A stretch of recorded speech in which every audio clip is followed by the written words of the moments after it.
बच्चों, मैं आप सबको इस वीडियो पाठशाला के लिए हार्दिक स्वागत करती हूँ। आप सब कैसे हैं? हाँ, घर में हैं और स्वस्थ हैं, है ना बच्चा? हाँ, मैंने कल की क्लास में किसके बारे में बताया था? हाँ, मैंने कल की क्लास में भारत में मनाने वाले त्योहारों के बारे में जानकारी दी थी, है ना? हाँ, विशेषतः पंजाब में मनाने वाले बैसाखी त्योहार और पूरे दक्षिण भारत में मनाने वाले मकर संक्रांति के बारे में, है ना बच्चा? हाँ, तो मकर संक्रांति की विशेषता क्या है? हाँ बच्चों, मकर संक्रांति के दिन सूर्य मकर राशि में प्रवेश करता है। इसके साथ साथ उत्तरायण पुण्यकाल का प्रारंभ होता है। हमारे पूर्वजों से ये विश्वास है, जो व्यक्ति इस उत्तरायण पुण्यकाल के दिन मर जाता है वो एक जन्म और मरण के चक्र से मुक्त होता है बिಡುಗಡೆಯನ್ನು ಹೊಂದುತ್ತಾನೆ। इसीलिए कुरुक्षेत्र के युद्ध में घायल होने पर भी भीष्म पितामह इस उत्तरायण पुण्यकाल की प्रतीक्षा में थे, है ना बच्चों? मैंने ये सब बताया था। पूरे वीडियो के बाद मैंने भीष्म पितामह का वीडियो देख लिया ना सबने? वेरी गुड, है ना? तो वो था मकर संक्रांति, और उसके बाद में हम कौन से त्योहार के बारे में जान चुके थे? हाँ, बैसाखी त्योहार की विशेषता क्या है? हाँ बच्चों, बैसाखी त्योहार को पंजाब में नए वर्ष के रूप में मनाए जाते हैं, और इस त्योहार को रबल फसल के काटने का पर्व के रूप में भी मनाते हैं, और उसके साथ साथ इस त्योहार को उत्सव के रूप में मनाया जाता है। उत्सव के रूप में इस दिन क्या करते हैं पंजाब के लोग? उसके जो परंपरागत वस्त्र रहता है ना, उसको पहनकर खेत में ही जाकर खेत में भांगड़ा और गद्दी जैसे जो परंपरागत नृत्य रूप है ना, उसको करते हैं। बच्चों, मैंने कल की क्लास में बताया था, एक भांगड़ा है पुरुषों का, एक गिद्दा है स्त्रियों का, है ना बच्चा? तो ये था कल के क्लास का। कल के क्लास में आपने त्योहारों का परिचय के साथ साथ भारत के विविध राज्यों में मनाने वाले त्योहारों का परिचय लिया था, है ना बच्चा? हाँ, और विशेषतः मकर संक्रांति और बैसाखी के बारे में। अब मैं कंटिन्यू करती हूँ इसके जो अपूर्ण भाग है उसको, है ना? हाँ, आप सब खोलना है पुस्तक, देख लो। विशु केरल में नवा वर्ष के आरंभ को विशु त्योहार के रूप में मनाया जाता है। विशु कानो अर्थात शुभ दृश्य के अवलोकन की प्रथा इस नव वर्ष के उत्सव का महत्वपूर्ण अंग होता है। अक्षता, नए वस्त्र, तांबूल पत्र, सुपारी, दर्पण, फूल, सिक्का आदि समृद्धि के सूचक पदार्थों को कांसे के बर्तन में रखा जाता है, जिसे खनी कहते हैं। परिवार के सबसे बड़े सदस्य खनी की व्यवस्था विशु के पूर्व रात ही करते हैं। केरल के लोगों का विश्वास है कि विशु के दिन जो सबसे पहले इसे देखता है उसके लिए नववर्ष मंगलकारी हो जाता है। बच्चों, एक मकर संक्रांति को दक्षिण भारत के लोग नवा वर्ष के रूप में मनाए जाते हैं। पंजाब के लोग बैसाखी को नए वर्ष के रूप में मनाए जाते हैं। वैसे ही विशु एक त्योहार है। ये कहाँ के मनाने वाला त्योहार है? वेरी गुड, ये केरल में मनाने वाले त्योहार है। ये भी केरल के लोग भी इसको नए वर्ष का नवा वर्ष का रूप में मनाए जाते हैं, है ना बच्चों? हाँ, मैं पंक्ति के बाद पंक्ति का जो अर्थ है उसको समझाती हूँ। आप पेंसिल रखना है आपके पास, अंडरलाइन करना है जो कठिन शब्द है उसको और उसके अर्थ लिखना है। केरल में नवा वर्ष के आरंभ को विशु त्योहार के रूप में मनाया जाता है। विशु ಅನ್ನೋ ಹಬ್ಬವನ್ನ ಹೊಸ ವರ್ಷ ಅನ್ನೋದನ್ನ ವಿಶು ಅಂತ ಹೆಸರನ್ನ ಕೊಟ್ಟು ಕೇರಳದ ಜನ ಆ ಹಬ್ಬವನ್ನ ಆಚರಣೆ ಮಾಡ್ತಾರೆ, ಮನಾಯ ಜಾತಾ है, ಆಚರಿಸುತ್ತಾರೆ। विशु काल अर्थात शुभ दृश्य के अवलोकन की प्रथा इस नव वर्ष के उत्सव का महत्वपूर्ण अंग होती है। बच्चों, इस त्योहार में क्या होता है?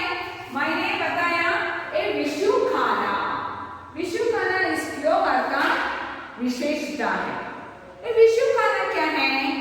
हाँ बच्चे देखो, विशु खाना का मतलब है शुभ दृश्य का अवलोकन। ये अवलोकन का मतलब क्या है? हाँ, अवलोकन का अर्थ है देखना, सिर्फ देखना, ನೋಡುವುದು। ಏನನ್ನ ನೋಡುವುದು? आगे विशु काल अर्थात शुभ दृश्य के अवलोकन की प्रथा। प्रथा का मतलब है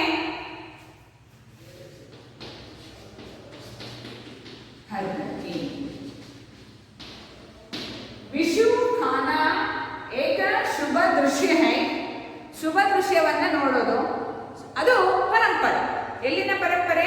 ಕೇರಳದ ಪರಂಪರಾ है। महत्वपूर्ण अंग होती है। आ दृश्यದಲ್ಲಿ ಏನಿರುತ್ತೆ? देखो, अक्षता। अक्षता का मतलब क्या है?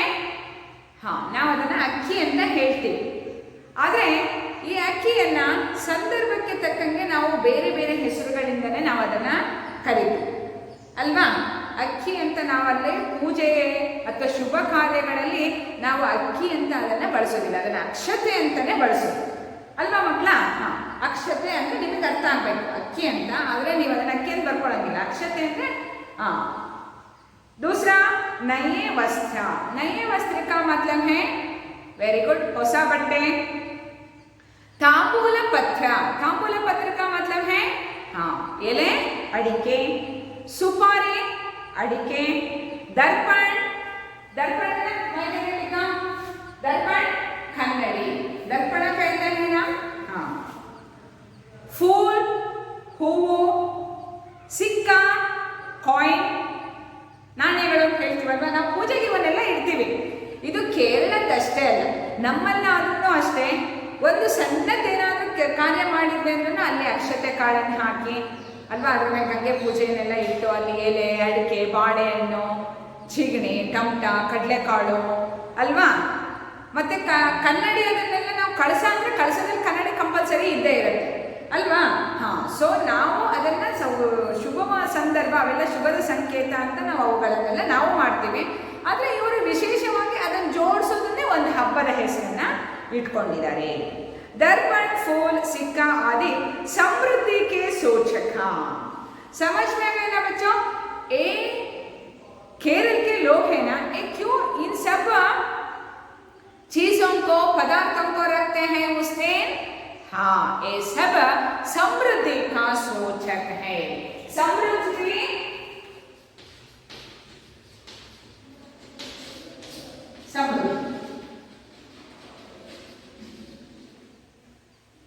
ಇದೆಲ್ಲವೂ ಸಹ ಸಮೃದ್ಧಿಯ ಸಂಕೇತಗಳು। ಕನ್ನಡಿ ಆಗಿರ್ಬೋದು, ಅಕ್ಷತೆ ಆಗಿರ್ಬೋದು, ಎಲೆ, ಅಡಿಕೆ। समझ में आ गया ना बच्चा? हाँ। समृद्धि के सूचक पदार्थों को खांसे के बर्तन। कांसे का मतलब क्या है? कांसे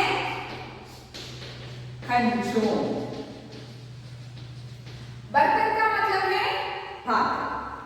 आप सब समझना है बच्चों, इस त्योहार में ನಾವು ಅರವಾಣ ಅಂತ ಹೇಳ್ತೀವಲ್ವಾ, ನಾವು ನಿಮ್ಮಲ್ಲಿ ಮೊನ್ನೆ ಭೂಮಿ ಪೂಜೆ ಅದನ್ನೆಲ್ಲ ಮಾಡಿದ್ವಿ. ಆ ಅರವಾಣದೊಳಗಡೆ ಎಲ್ಲ ಜೋಡಿಸ್ಕೊಂಡು ಹೋಗ್ತಿರಲ್ಲ, ಆ ಅರವಾಣಕ್ಕೆ ಇಲ್ಲಿ ಬರ್ತನ್ ಅಂತ ಹೇಳಿದ್ದಾರೆ. ಆಯ್ತಾ? ಒಂದು ಅರವಾಣವನ್ನ ತಗೊಳ್ತಾರೆ, ಆದ್ರೆ ಆ ಅರವಾಣ ಪ್ಲಾಸ್ಟಿಕ್ ಇಂದೋ ಮತ್ತೆ ಸ್ಟೀಲ್ ಇಂದೋ ಸಿಲ್ವರ್ ಇಂದೋ ಅಲ್ಲ, ಅದು ಯಾವುದಾಗಿರ್ಬೇಕು? ಕಂಚಿಂದು. ಕಾಂಸೆ ಕಾ ಮತಲಬ್ ಹೈ ಕಂಚು. ಕಂಚಿನ ಪಾತ್ರೆಯಲ್ಲಿ ಬೇಷನ್ ಅಂತ ಹೇಳ್ತೀವಲ್ಲ, ಅದರಲ್ಲಿ ಈ ಎಲ್ಲ ಸಮೃದ್ಧಿಯ ಸೂಚಕ ವಸ್ತುಗಳನ್ನ ಇಟ್ಕೊಂಡಿರ್ತಾರಲ್ಲ, ಆ ಪಾತ್ರೆಗೆ ಏನಂತ ಕರೀತಾರೆ? ಖನಿ ಕಹತೆ ಹೈ. ಅದನ್ನ ಖನಿ ಅಂತ ಕರೀತಾರೆ. परिवार की सबसे बड़ी सदस्य खनी की व्यवस्था विषु की पूर्व रात ही करती है. सो इस खनी को कौन सजाता है? ಯಾರು ಇದನ್ನೆಲ್ಲ ಜೋಡಿಸ್ತಾರೆ? ಯಾರ್ಯಾರು ಅವರು ಜೋಡಿಸೋ ಆಗಿಲ್ಲ. ಯಾರು ಜೋಡಿಸ್ಬೇಕು? ಘರ್ ಕಾ ಬಡಿ ಸದಸ್ಯ, ಮನೆಯ ಹಿರಿಯ ಸದಸ್ಯರು ಅಂತ ನಾವು ಹೇಳ್ತೀವಲ್ವಾ, ಅವರೇ ಇದನ್ನ ಜೋಡಿಸ್ಬೇಕು. ಇದರ ವ್ಯವಸ್ಥೆಯನ್ನ ಯಾರು ಮಾಡಬೇಕು? घर की बड़ी सदस्य. कब मनाना है इसको? ಯಾವಾಗ ಜೋಡಿಸಬೇಕು? विषु की पूर्व रात. पूर्व का मतलब क्या है? ಹಿಂದಿನ. ಇದು ಪೂರ್ವ ಪಶ್ಚಿಮ ಅಲ್ಲ. समझ में गए बच्चों? ये पूर्व है ಹಿಂದಿನ. ಹಿಂದಿನ ರಾತ್ರಿಯೇ ಇವುಗಳನ್ನ ಜೋಡಿಸಬೇಕು. केरल के लोगों का विश्वास है कि विषु के दिन जो सबसे पहले इसे देखता है, विषु के केरल के जो लोग हैं ना, उसका एक विश्वास है. विश्वास का मतलब है नंबिके. मैंने मकर संक्रांति पढ़ाते वक्त भी मैंने बताया, हमें विश्वास है जो व्यक्ति उत्तरायण पुण्यकाल के दिन मर जाता है, वो जन्म और मरण के जो चक्र रहता है ना, उससे मुक्त हो जाता है. वैसा ही केरल में इस त्योहार के दिन लोगों का विश्वास है, जो विषु के दिन जो सबसे पहले इस खनी को देखते हैं. मैंने विषु के बारे में एक छोटा सा वीडियो डालती हूँ, इसके बाद अब उसको देखना है. पहले आप क्या करना है, इस पार्ट के बाद आप स्टॉप करना है और सीधा आगे जाना है, और उसमें विषु का एक 2 मिनट का वीडियो है, उसको पूरा देखकर वापस आके इसको देखना. समझ में आए बच्चा?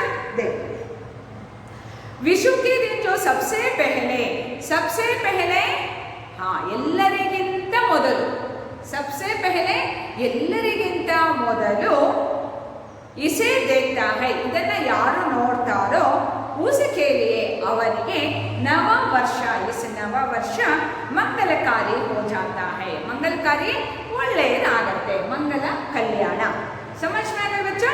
मंगल कल्याण.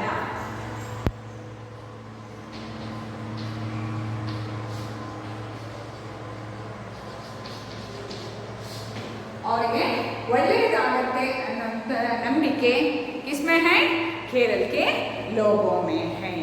बच्चों, आपको ये विषु के बारे में पूरा समझ में आ गया ना? हाँ, आगे क्रिसमस. क्रिसमस का त्योहार ये कौन मनाते हैं? किस राज्य में मनाया जाता है? आगे देख.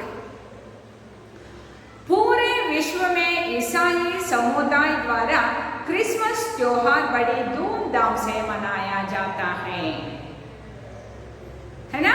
हाँ, हर साल 25 दिसंबर को इस त्योहार पर गिरजाघर जाकर ईसाई सामूहिक प्रार्थना में भाग लेते हैं. इस अवसर पर गाए जाने वाले गीतों को क्रिसमस कैरल्स कहते हैं. बर्फीली सर्दियों में भी हरे भरे रहने वाले क्रिसमस पेड़ को इस अवसर पर सजाया जाता है. एक बार महारानी विक्टोरिया के पति राजकुमार एल्बर्ट ने अपने महल हॉल में कैंडीज, फल और छोटे तोहफों से एक बहुत बड़े क्रिसमस ट्री को सजाया था। तब से यह परंपरा चल पड़ी। बच्चों, एक क्रिसमस त्योहार है ना, एक क्रिसमस त्योहार को एक राज्य, एक देश नहीं, ये पूरे संसार में है ना बच्चों, ये पूरे संसार में जो ईसाई लोग हैं, ईसाई लोग का मतलब क्या है? ईसाई, क्रिश्चियन, क्राइस्ट लोग लिखना है। ईसाई,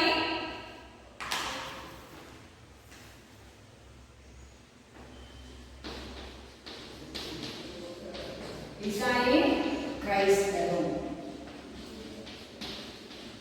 ಕ್ರಿಶ್ಚಿಯನ್ ಅಂತ ಹೇಳ್ತಿರಲ್ಲ ನೀವು, ಕ್ರೈಸ್ತರು ಕ್ರಿಶ್ಚಿಯನ್ಸ್ ಅಂತ ಹೇಳ್ತಿರಲ್ವಾ, ಅವರು ಇಡೀ ಪ್ರಪಂಚದಲ್ಲಿರುವಂತಹ ಎಲ್ಲ ಕ್ರೈಸ್ತ ಧರ್ಮಕ್ಕೆ ಸೇರಿದವರು ಡಿಸೆಂಬರ್ 25ನೇ ತಾರೀಕು ಈ ಹಬ್ಬವನ್ನ ಧೂಮ್ ಧಾಮ್ ಸೇ, ಧೂಮ್ ಧಾಮ್ का मतलब क्या है? धूम धाम, विजृंभणे, अद्धूरी, समझ रहे हैं बच्चों? हाँ, अद्धूरी का मतलब क्या है?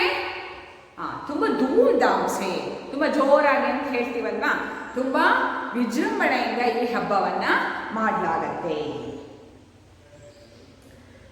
ಧೂಮ್ ಧಾಮ್ ಸೇ ಮನಾಯಾ ಜಾತಾ ಹೈ, ಯಾವತ್ತು? दिसंबर 25। इस त्योहार पर गिरजाघर जाकर, ये गिरजाघर क्या है? लिखना है गिरजाघर, चर्च कहते हैं ना, चर्च। हाँ, क्रिसमस के दिन ಡಿಸೆಂಬರ್ 25ನೇ ತಾರೀಕು पूरा ವಿಶ್ವದಲ್ಲಿರುವಂತಹ ಎಲ್ಲ ಕ್ರೈಸ್ತ ಧರ್ಮದವರು कहाँ जाते हैं? गिरजाघर जाते हैं। गिरजाघर का मतलब क्या है? चर्च, चर्च जाते हैं। जाकर ईसाई सामूहिक प्रार्थना में भाग लेते हैं। और सामूहिक ಪ್ರಾರ್ಥನೆಯಲ್ಲಿ ಪಾಲ್ಗೊಳ್ಳುತ್ತಾರೆ, भाग लेते हैं, ಪಾಲ್ಗೊಳ್ಳುತ್ತಾರೆ, ಭಾಗವಹಿಸುತ್ತಾರೆ। इस अवसर पर गाए जाने वाले गीतों को क्रिसमस कैरल्स कहते हैं। बच्चों, इस अवसर पर, अवसर का मतलब मैंने क्या बताया था? ಸಂದರ್ಭ। ಆ ಸಂದರ್ಭದಲ್ಲಿ, ಯಾವ ಸಂದರ್ಭದಲ್ಲಿ?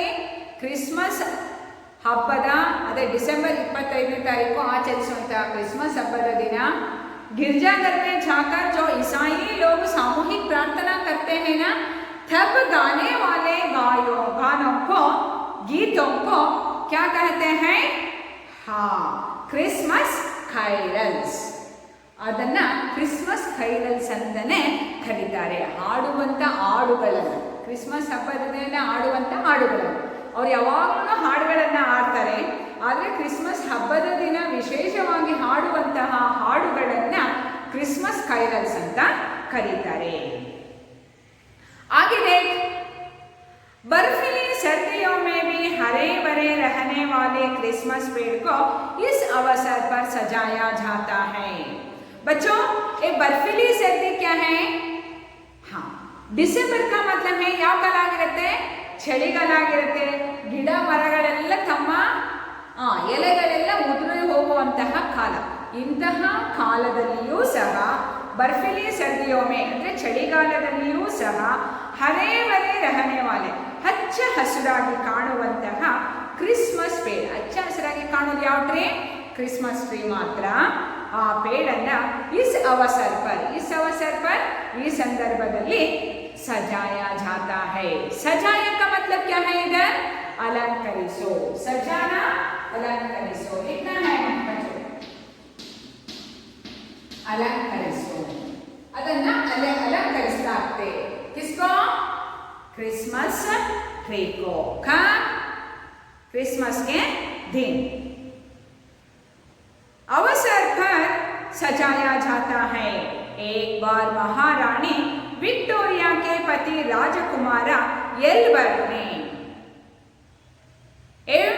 ब्रिटेन की रानी विक्टोरिया का पति था एल्बर्ट एडवर्ड ने क्या किया था, एक बार ಒಂದ್ಸಲಿ ಏನ್ ಮಾಡ್ದ ಅವನು, अपने महल ವಿಂಡ್ಸರ್ ಕಾಸಲ್ ಮೇ, ಅವರ ಅರಮನೆಯ ಮೈದಾನದಲ್ಲಿ ಅಥವಾ ಉದ್ಯಾನವನ ಕರೀತಾರೆ, ಅವರ ಅರಮನೆಯ ಆವರಣದಲ್ಲಿ कैंडल्स, कैंडल्स का मतलब क्या है, कैंडल्स मोमबत्ती, लिखना है बच्चों, कैंडल्स अंदर कैंडल्स, कैंडल्स का मतलब है मोमबत्ती।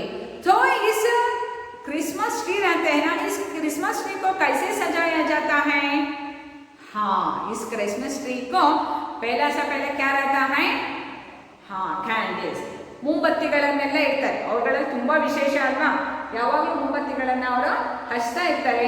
वैसा ही उस क्रिसमस ट्री को सजाने के लिए वो क्या करते, क्या क्या कैसे सजाते हैं, पहला सा पहला क्या रहता है, कैंडल्स, कैंडल्स, फल, फल का मतलब है हाँ, और छोटे तोहफो, ये तोहफो क्या है, तोहफो, तोहफो का मतलब है उडुगोरे,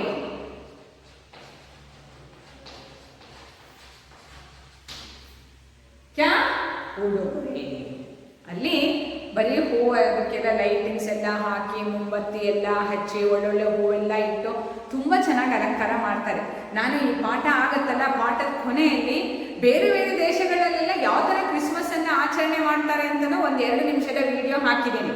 ನೀವು ಅದನ್ನೆಲ್ಲ ನೋಡಿ ಗಮನಿಸಬೇಕು ಮತ್ತು ತಿಳ್ಕೋಬೇಕು, ಅರ್ಥ ಮಾಡ್ಕೋಬೇಕು. ಸಮಜ್ ಗಯೇ ಬಚ್ಚೋ, ಆ ವಿಡಿಯೋವನ್ನು ಕಂಪಲ್ಸರಿ ನೋಡಿ, ನಿಮಗೆ ಒಂದು ಐಡಿಯಾ ಬರುತ್ತೆ ಹೇಗೆಲ್ಲ ಆಚರಣೆಯನ್ನು ಮಾಡ್ತಾರೆ ಅಂತ. ನಮ್ಗಳಿಗೆ ಅವ್ರ ಕಾಂಟ್ಯಾಕ್ಟ್ ಅಷ್ಟು ಇರೋದಿಲ್ಲಲ್ಲ, ಹಂಗಾಗಿ ಅದನ್ನು ಹೆಂಗೆ ಆಚರಣೆ ಮಾಡ್ತಾರೆ ಅನ್ನೋದ್ರ ಬಗ್ಗೆ ನಮಗೆ ಮಾಹಿತಿ ಇರೋದಿಲ್ಲ ಅಲ್ವಾ. ನಮ್ಮಲ್ಲಿ ಈಗ ಆ ಹಬ್ಬ ಈ ಹಬ್ಬ, ನಮ್ಗೆ ಯುಗಾದಿ ಹೆಂಗೆ ಮಾಡ್ತೀವಿ, ಶಿವರಾತ್ರಿ ಹೆಂಗೆ ಮಾಡ್ತೀವಿ, ಈ ಸಂಕ್ರಾಂತಿ ಹೆಂಗೆ ಮಾಡ್ತೀವಿ, ಇದೆಲ್ಲ ಗೊತ್ತಿರುತ್ತೆ, ಯಾಕಂದರೆ ನಾವು ಮಾಡಲಿಲ್ಲ ಅಂದರೂ ಅವ್ರ ಮನೆಗೆ ನೋಡಿರ್ತೀವಿ ಅಲ್ವಾ. ಆದರೆ ಕ್ರಿಸ್ಮಸ್ನವರು ಕ್ರಿಶ್ಚಿಯನ್ರು ಎಲ್ಲ ಕಡೆನೂ ಇರೋದಿಲ್ಲ, ಹಂಗಾಗಿ ಅವ್ರು ಹೇಗೆ ಆಚರಣೆ ಮಾಡ್ತಾರೆ ಅಂತ नಮಗೆ ಗೊತ್ತಿರೋಲ್ಲ. ಆದ್ರಿಂದ आप सब क्या करना है, इस वीडियो के बाद में जो वीडियो क्लिपिंग्स रहता है उसको देखना, समझ में आया बच्चों। तो इसमें छोटे तोहफो, तोहफो का मतलब क्या है, ಸಣ್ಣ ಸಣ್ಣ ಗಿಫ್ಟ್ಗಳ ಪ್ಯಾಕೆಟ್ ಅನ್ನ ಅಲ್ವಾ, ಶಾಂತ ಅಂತಾನೆ ಬರುತ್ತೆ ಅವರ ಕ್ರಿಶ್ಚಿಯನ್ ಅಲ್ಲಿ, ಅವ್ರ ಗಿಫ್ಟ್ಗಳನ್ನು ಕೊಡೋನೆ ಅಲ್ವಾ. देख लो उस वीडियो में। फल और छोटे तोहफों से एक बहुत बड़े क्रिसमस ट्री को सजाया था, उन्होंने वैसा सजाया था, ಅವನು ಆ ಥರ ಅದನ್ನು ಅಲಂಕಾರವನ್ನು ಮಾಡಿದ್ದ. कौन, राजकुमार एडवर्ड। ये राजकुमार एडवर्ड कौन है, हाँ रानी विक्टोरिया के पति। रानी विक्टोरिया कहाँ की रानी है, इंग्लैंड। समझ में आ गया बच्चा, आगे देखो। तब से यह परंपरा चल पड़ी, ಅವಾಗಿನಿಂದಲೂ ಸಹ ಈ ಪರಂಪರೆ ನಡೆದು ಬಂದಿದೆ. बच्चों आपने इस पिक्चर में भी देख सकते हैं, इधर गिरजाघर है, गिरजाघर का मतलब है चर्चो। ये सांता कहते हैं, एक गिफ्ट हमको देता है सभी को। और इधर देख लो, इधर एक क्रिसमस ट्री है, क्रिसमस ट्री को छोटे छोटे गिफ्ट्स, फल और लाइटिंग से इसको सजाया है, सजाना अलंकरिसो। समझ में गए बच्चों, हाँ आगे देखो। रमजान, आगे का त्योहार कौन सा है, रमजान है।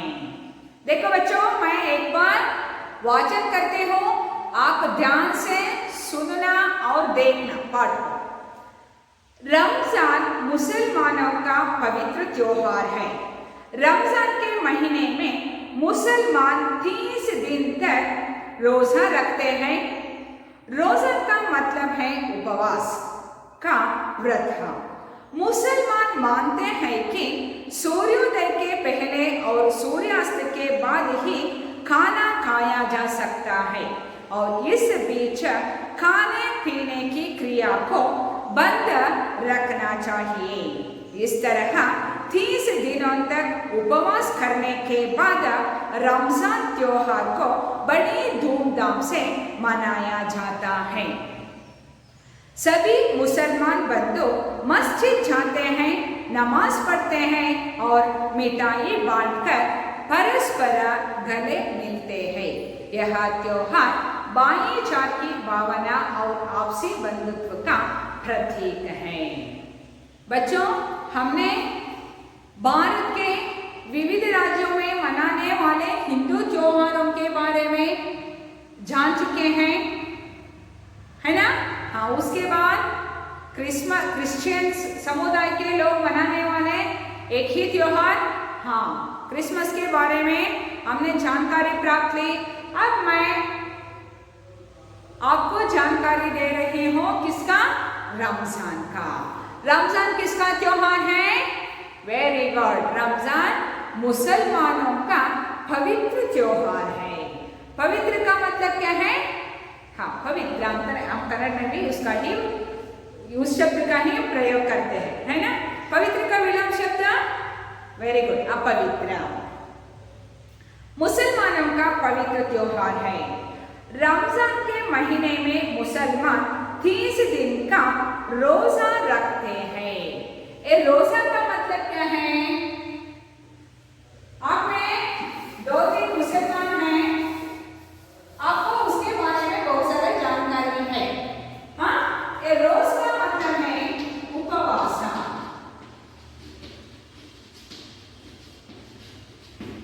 कितना देर? हाँ, ये मुसलमान लोग 30 दिन का ರೋಜಾ ರಕ್ತಾ ಹೈ. ರೋಜಾ का मतलब है ಉಪವಾಸ. ಎಷ್ಟು ದಿನ? 30 ದಿವಸ. ಮತ್ತೆ ಏನು ತಿಂತಾರೆ ಅವರು? देखिए, ರೋಜಾ का मतलब है ಉಪವಾಸ का ವ್ರತ. ಉಪವಾಸ ಮಾಡುವಂತಹ ಒಂದು ವ್ರತ. ನಾವು ಏಕಾದಶಿ ಮತ್ತೆ ಷಷ್ಠಿ, ಆಮೇಲೆ ಸಂಕಷ್ಟಹರ ಚತುರ್ಥಿ ಅಲ್ವಾ, ಆ ದಿನಗಳಲ್ಲೆಲ್ಲ ನಾವು ಉಪವಾಸವನ್ನ ಮಾಡ್ತೇವೆ, ಒಂದೊಂದು ದಿನ ಅಲ್ವಾ. ಆದರೆ ಈ ಮುಸಲ್ಮಾನ್ ಜನಗಳು ರಂಜಾನಿನ ಸಂದರ್ಭದಲ್ಲಿ 30 ದಿನಗಳ ಉಪವಾಸವನ್ನ ಮಾಡ್ತಾರೆ. ಸೊ ಹೇಗೆ ಮಾಡ್ತಾರೆ 30 ದಿನ? देखिए, मुसलमान मानते हैं कि सूर्योदय के पहले और सूर्यास्त के बाद ही खाना खाया जा सकता है. बच्चों, सूर्योदय सूर्यास्त ऑपोजिट विलोम शब्द है. अब उसको अंडरलाइन करना है और एक और लिखना है, सूर्योदय सूर्यास्त. आमतौर पर कब सूर्योदय होता है? सुबह, है ना. ये सूर्योदय 6 बजे से 6 ಗಂಟೆ ಮೇಲೆ ಸೂರ್ಯೋದಯ ಆಗೋದ್ರಿಂದ ಅವರು ಊಟವನ್ನು ಎಷ್ಟೊಳಗಡೆ ಮಾಡಬೇಕು? 6 ಗಂಟೆ ಒಳಗಡೆ ಮಾಡಬೇಕು. ಸೂರ್ಯಾಸ್ತ ಆದಮೇಲೆ ಊಟ ಮಾಡಬೇಕು ಅಂದರೆ ಸೂರ್ಯಾಸ್ತ ಆಗೋದು ಎಷ್ಟೊತ್ತಿಗೆ? 6:30ಗೆ. 6:30 ಮೇಲೆ ಅವರು ಊಟವನ್ನು ಮಾಡಬೇಕು. ರಾತ್ರಿ ಸಂಜೆ 6:30ಯಿಂದ ಬೆಳಗ್ಗೆ 6:30 ಒಳಗಡೆ ಅವರು ಊಟ ಉಪಚಾರ ಏನು ಮಾಡೋದಿದ್ರು ಮಾಡ್ಬೋದು.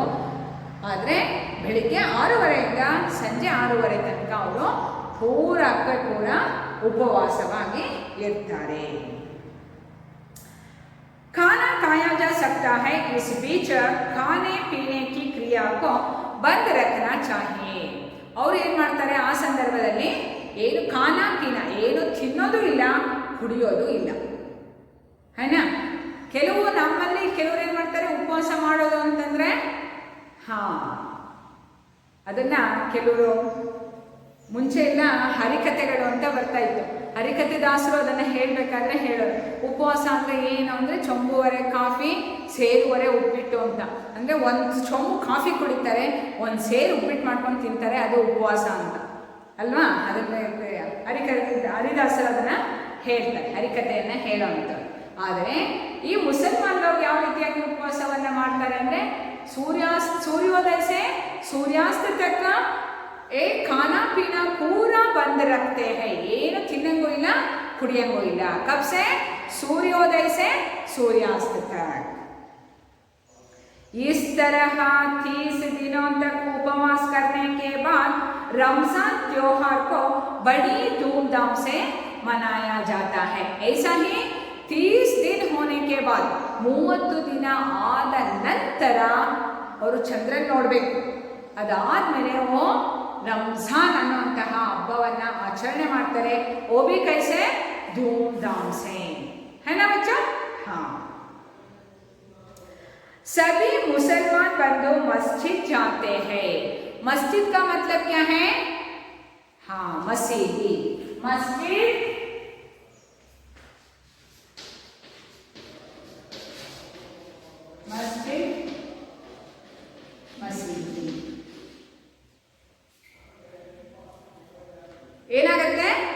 ಮಸೀದಿಗೆ ಹೋಗ್ತಾರೆ, ಮಸ್ಜಿದ್ ಜಾತೆ ಹೈ. ನಮಾಜ್ ಪढ़ते हैं, ಮಸೀದಿಗೆ ಹೋಗ್ಬಿಟ್ಟು ಏನು ಮಾಡ್ತಾರೆ, और नमाज पढ़ते हैं.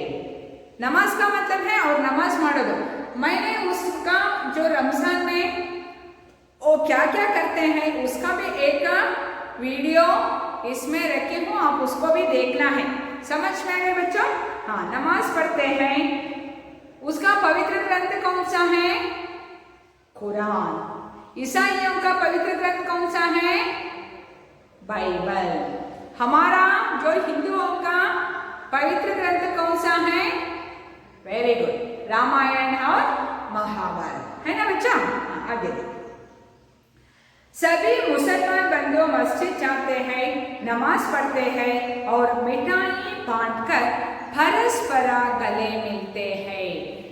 मिठाई बांटना लिख लो हंचूर, बांटना हंचूर. क्या करते हैं? मिठाइयों को बांटते हैं, हंचता है और गले लगते हैं.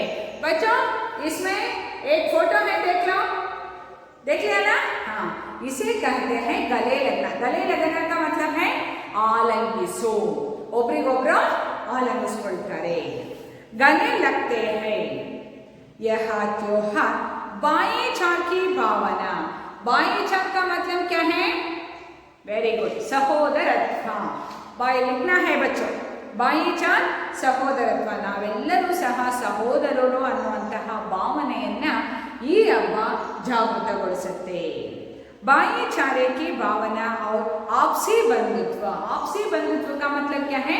ನಾವೆಲ್ಲರೂ ಒಂದೇ, ನಾವೆಲ್ಲರೂ ಆತ್ಮೀಯರು ಅನ್ನುವ ಹಬ್ಬದ ಪ್ರತೀಕ है. प्रतीक का मतलब है, कन्नड़ का ही शब्द है प्रतीक. ಇದು ಸಹೋದರತ್ವ ಮತ್ತು ನಾವೆಲ್ಲರೂ ಒಂದೇ ಅನ್ನುವಂತಹ ಭಾವನೆಯ ಪ್ರತೀಕವಾಗಿದೆ. कौन सा? ए त्योहार. समझ में आए बच्चों? आगे देख. भारत में मनाए जाने वाले ये सभी त्योहार हर्ष और उल्लास, सुख और आनंद के पर्व है.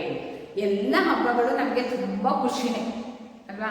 ಏನಾದರೂ ಬಟ್ಟೆ ತೊಗೊಂಡಿರ್ತೀವಿ, ಇಲ್ಲ ಚೆನ್ನಾಗಿ ಊಟ ಮಾಡ್ತೀವಿ ಅಲ್ವಾ, ಇಲ್ಲ ನಾವು ನಮ್ಮ ಸಂಬಂಧಿಕರ ಮನೆಗೆ ಹೋಗ್ತೀವಿ, ಇಲ್ಲ ಯಾರಾದರೂ ಸಂಬಂಧಿಕರು ನಮ್ಮ ಮನೆಗೆ ಬರ್ತಾರೆ, ನಾವು ಮಾಡಿದ ಅಡುಗೆಗಳನ್ನೆಲ್ಲ ಬೇರೆಯವ್ರಿಗೆ ಕೊಡ್ತೀವಿ, ಅವ್ರು ಮಾಡಿದ್ದೆಲ್ಲ ನಮಗೆ ಕೊಡ್ತಾರೆ ಅಲ್ವಾ ಮಕ್ಕಳ? ಈ ಹಬ್ಬಗಳು ಎಲ್ಲರಿಗೂ ಖುಷಿಯನ್ನು ತರುವಂಥದ್ದು, ಒಬ್ರಿಗೊಬ್ರು ಪ್ರೀತಿ ವಿಶ್ವಾಸವನ್ನು ಹೆಚ್ಚಿಸುವಂತಹ ಹಬ್ಬಗಳಾಗಿದೆ. भारत में मनाए जाने वाले ये सभी त्योहार हर्ष और उल्लास, सुख और आनंद के पर्व है.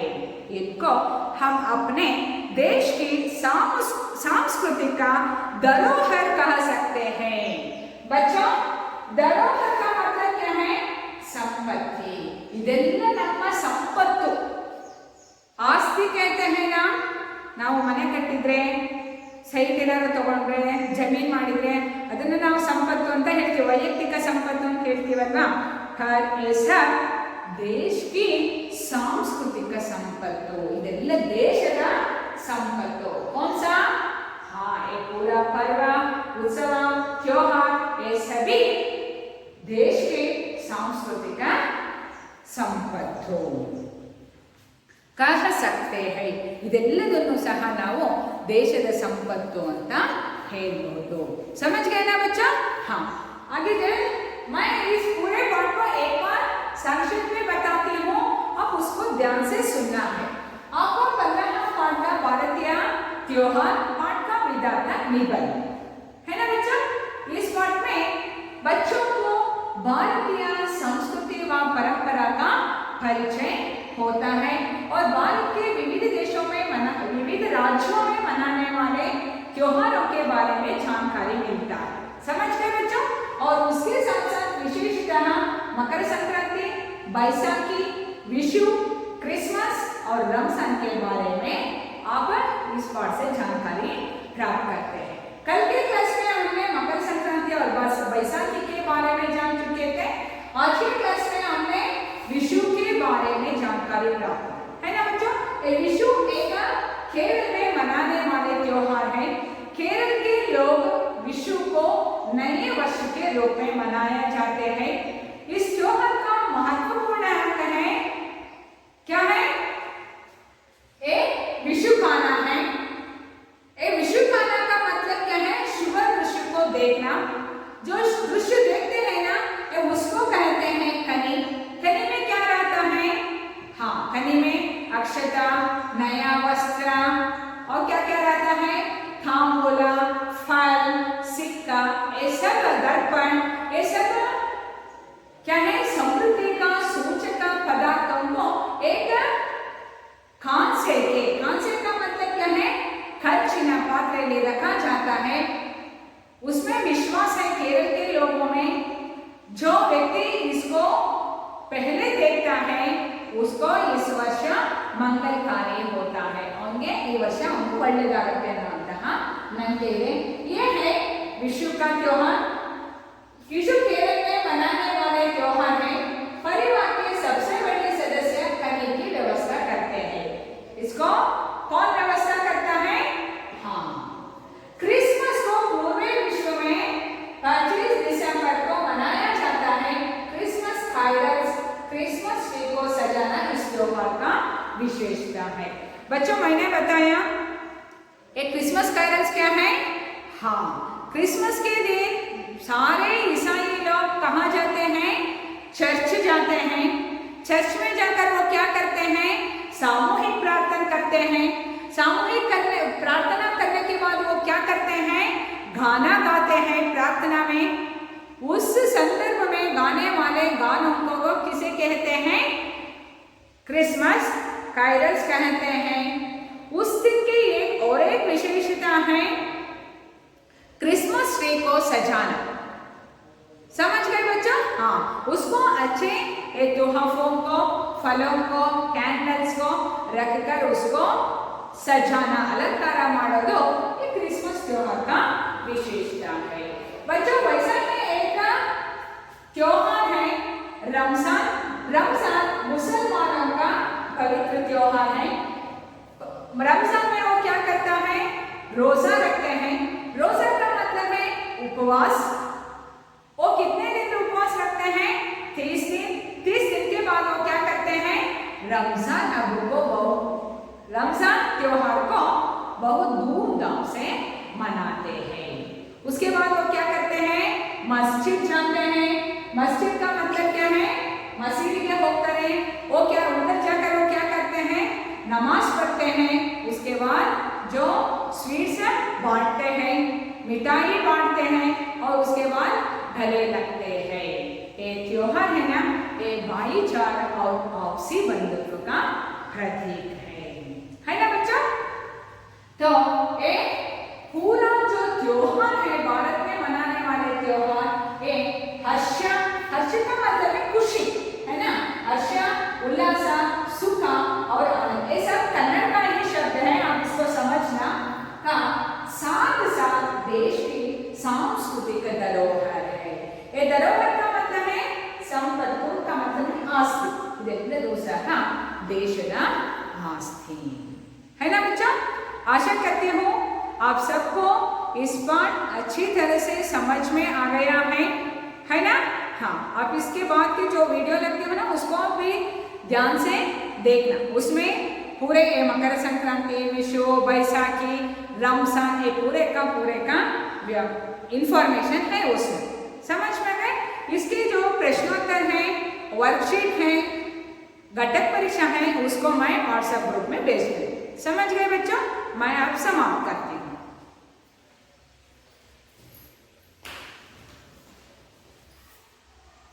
बसंत ऋतु में सुखद आशा एवं अपेक्षा की भावनाओं को संजोए केरल में विषु पर्व भी अन्य पर्वों की भांति हर्षोल्लास से मनाया जाता है।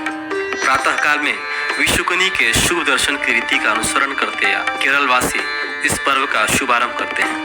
केरल के प्रत्येक हिंदू परिवार में लोगों को जितनी प्रतीक्षा अपने 9 वर्ष विषु की होती है, उतनी शायद ही किसी अन्य त्योहार की होती हो। विषु उनके नए वर्ष का त्योहार है। मेष संक्रांति अर्थात चैत्र शुक्ल प्रतिपदा से केरल में 9 वर्ष का शुभारंभ होता है। इस अवसर पर नए पंचांग की पूजा करके उससे उपस्थित जन समुदाय के बीच पढ़ा जाता है और नए वर्ष का भविष्य फल बताया जाता है।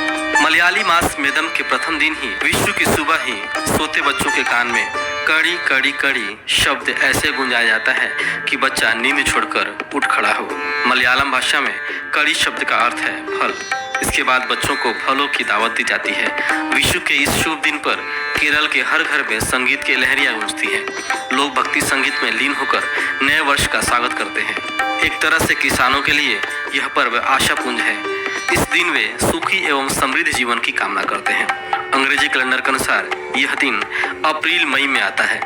हिंदुओं के लिए यह अवसर अत्यंत महत्वपूर्ण है क्योंकि विशु का त्यौहार नव वर्ष का शुभारंभ घोषित करता है। विशु के दिन परंपरागत केरलवासी अनेक रंगारंग अनुष्ठान एवं विधियों का पालन करते हैं। अधिकतर ये परंपराएं इस विश्वास पर आधारित हैं कि विशु पर्व धूमधाम से मनाना चाहिए क्योंकि नव वर्ष के प्रथम दिन के शुभ कार्य पूरे वर्ष भी जारी रहेंगे। विशु के दिन अनेक धार्मिक कर्मकांड आयोजित किए जाते हैं। विशु के पहले उत्तरी केरल के मंदिरों में ब्रैटम का आयोजन होता है। ब्रैटम एक तरह से पुरुषों द्वारा अपने इष्ट देव को रिझाने की प्रार्थना है। इस आराधना में दो विभिन्न जातियों के लोग देवी और देवता का रूप धारण करके रंग बिरंगे वस्त्र पहनकर मंदिर के समक्ष नृत्य करते हैं। आकर्षक रंगों से रंगे उनके मुखौटों की छवि तथा नृत्य की लय के साथ छेंदा ढोलों की तेज ध्वनि एक निराला समा बांध देते हैं। विशु के दिन कनिकनल अनुष्ठान केरल की महत्वपूर्ण धार्मिक परंपरा है। कनिकनल की परंपरा सबसे महत्वपूर्ण है। इसका शाब्दिक अर्थ है प्रथम दर्शन।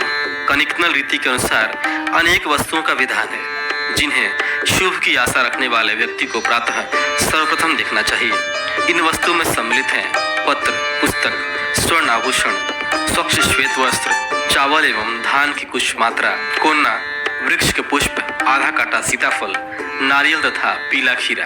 ये सभी वस्तुएं एक बड़े पात्र में रखी जाती हैं। इस पात्र के पीछे लघु घंटियों से युक्त शीशा एवं माला धारण किए कृष्ण की मूर्ति रखी जाती है तथा ऊर्ध्व दिशा में उन्मुख तेल के दीपक मूर्ति के निकट रखे जाते हैं। कनी की तैयारियां गृह लक्ष्मी एक रात पूर्व करती है।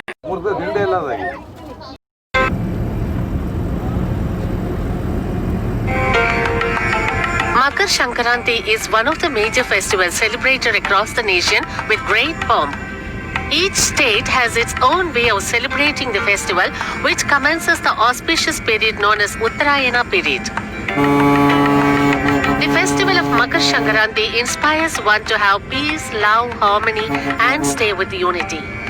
Let us now see how some of the major states celebrate this festival.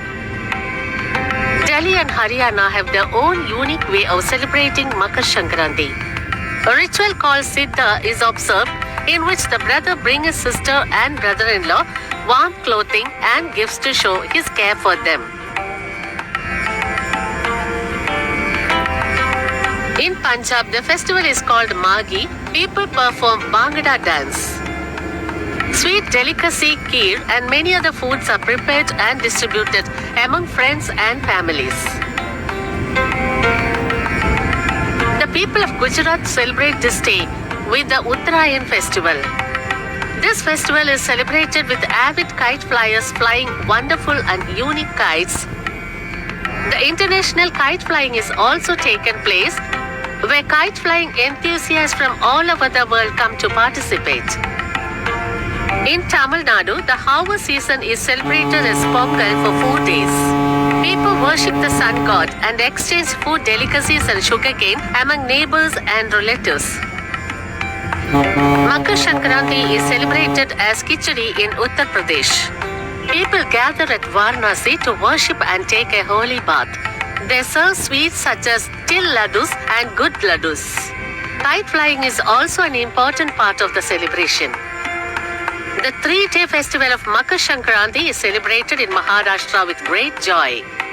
People make halwas, puran poli and other delicacies and exchange it with neighbors and relatives. People exchange til gul laddus as a token of goodwill and greet each other with the words Til gul gaya, ani god god bola, meaning accept this til gul and utter sweet words. The underlying thought in the exchange of til jail में पठाने जा रहे हैं। अजमेर रमजान का पवित्र महीना कल शुक्रवार जुम्मा से शुरू हो चुका है। आज रात से मस्जिदों में तरावीह शुरू हो जाएगी। इस्लाम और मुसलमान क्या है? इस्लाम धर्म में अच्छे इंसान को बखूबी परिभाषित किया गया है। इसके लिए मुसलमान होना ही काफी नहीं है, बल्कि बुनियादी 5 कर्तव्यों को अमल में लाना आवश्यक है। पहला ईमान, दूसरा नमाज, तीसरा रोजा, चौथा हज और 5वां ज़कात। इस्लाम में बताए गए इन 5 कर्तव्य इस्लाम को मानने वाले इंसान से प्रेम, सहानुभूति, सहायता तथा हमदर्दी की प्रेरणा स्वतः पैदा कर देते हैं। रमजान में रोजे को अरबी में सोम कहते हैं, जिसका मतलब है रोकना। रोजा यानी तमाम बुराइयों से परहेज करना। रोजे में दिन भर भूखा व प्यासा ही रहना पड़ता है। इसी तरह यदि किसी जगह लोग किसी की बुराई कर रहे हैं तो रोजेदार के लिए ऐसे स्थान पर खड़ा होना मना है। जब मुसलमान रोजा रखता है तो उसके हृदय में भूखे व्यक्ति के लिए हमदर्दी पैदा होती है। रमजान में पुण्य के कामों का सवाब 70 गुना बढ़ा दिया जाता है।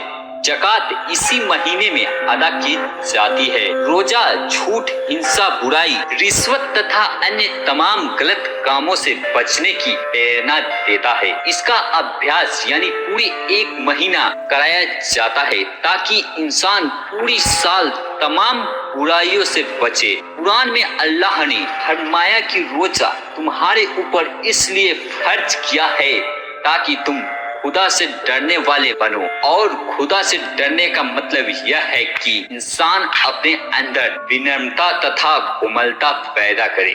क्या आपको पता है रमजान महीने के 3 हिस्से हैं। रमजान इस्लामी महीने का 9वां महीना है। का नाम भी इस्लामिक कैलेंडर के 9वें महीने में बना है। यह महीना इस्लाम में सबसे पाक महीनों में शुमार किया जाता है।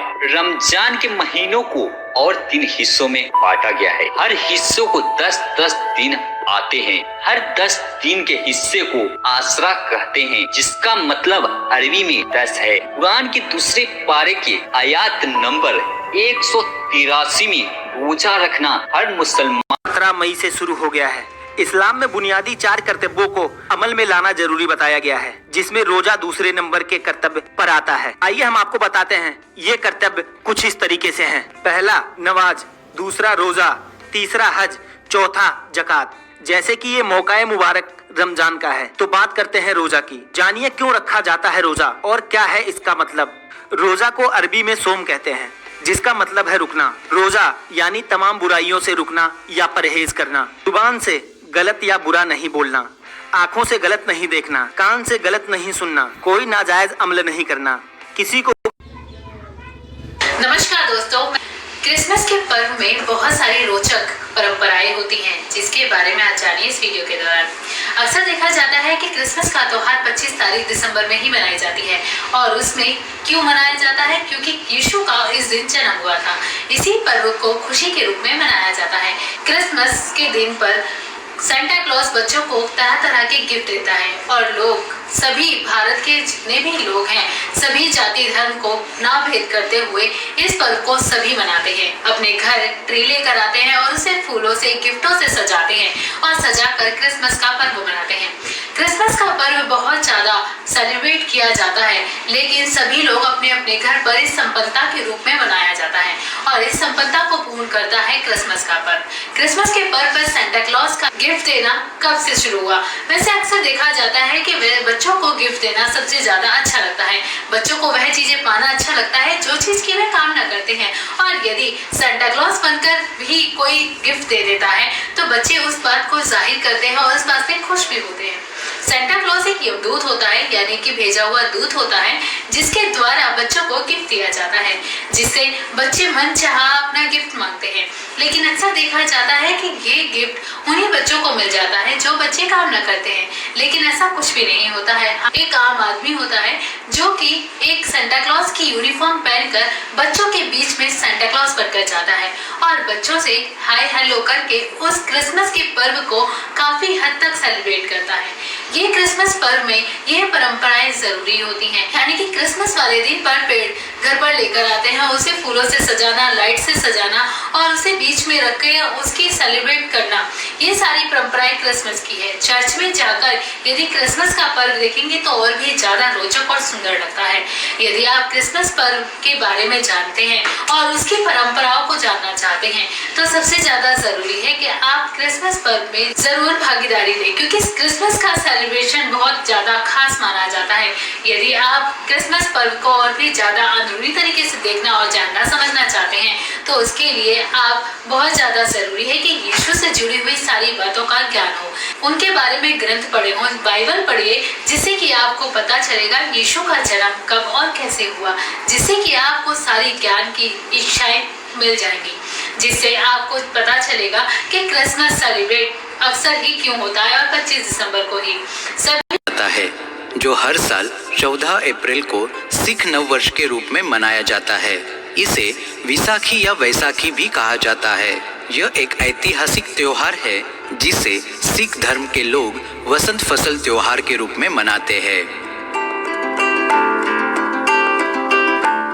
1699 में सिखों के 10वें और अंतिम गुरु गोबिंद सिंह ने इसी दिन खालसा की स्थापना की थी, इसलिए यह खालसा पंथ के संगठन की याद दिलाता है। पंजाब के कई क्षेत्रों में इस उत्सव को बड़ी धूमधाम और उत्साह के साथ मनाने के लिए रंगीन मेलों का आयोजन करते हैं। इन मेलों में ढोल, वंजली और अलगोजा जैसे संगीत वाद्य यंत्रों के ताल पर होने वाले लोक नृत्य बहुत लोकप्रिय है। पुरुष और महिलाएं पारंपरिक पोशाक पहनकर लोक गीतों को गाते हुए इन समारोह में भाग लेते हैं। गुरुद्वारों के लिए नगर कीर्तन की यात्राएं और कीर्तन की विशेष अरदास को वैसाखी का मुख्य आकर्षण माना जाता है। अमृतसर के स्वर्ण मंदिर को विविध रंगों से सजाया जाता है, क्योंकि यहाँ पर बैसाखी का प्रमुख उत्सव होता है। जैसे ही दिन समाप्त होता है, परिवार के लोग, रिश्तेदार एक दूसरे को शुभकामनाएं देते हैं और घर पर बने व्यंजनों का आस्वाद लेते हैं। बैसाखी का शुभ दिन देश भर में अलग अलग नामों से जाना जाता है और विभिन्न प्रकार के अनुष्ठानों के साथ मनाया जाता है। बिहार में यह दिन भगवान सूर्य के सम्मान में वैशाख के रूप में मनाया जाता है। केरल में इसे विशु और तमिलनाडु में पुंथडू के रूप में मनाया जाता है। आसाम में इसे रोंगाली बिहू के रूप में मनाते हैं और पश्चिम बंगाल में इसे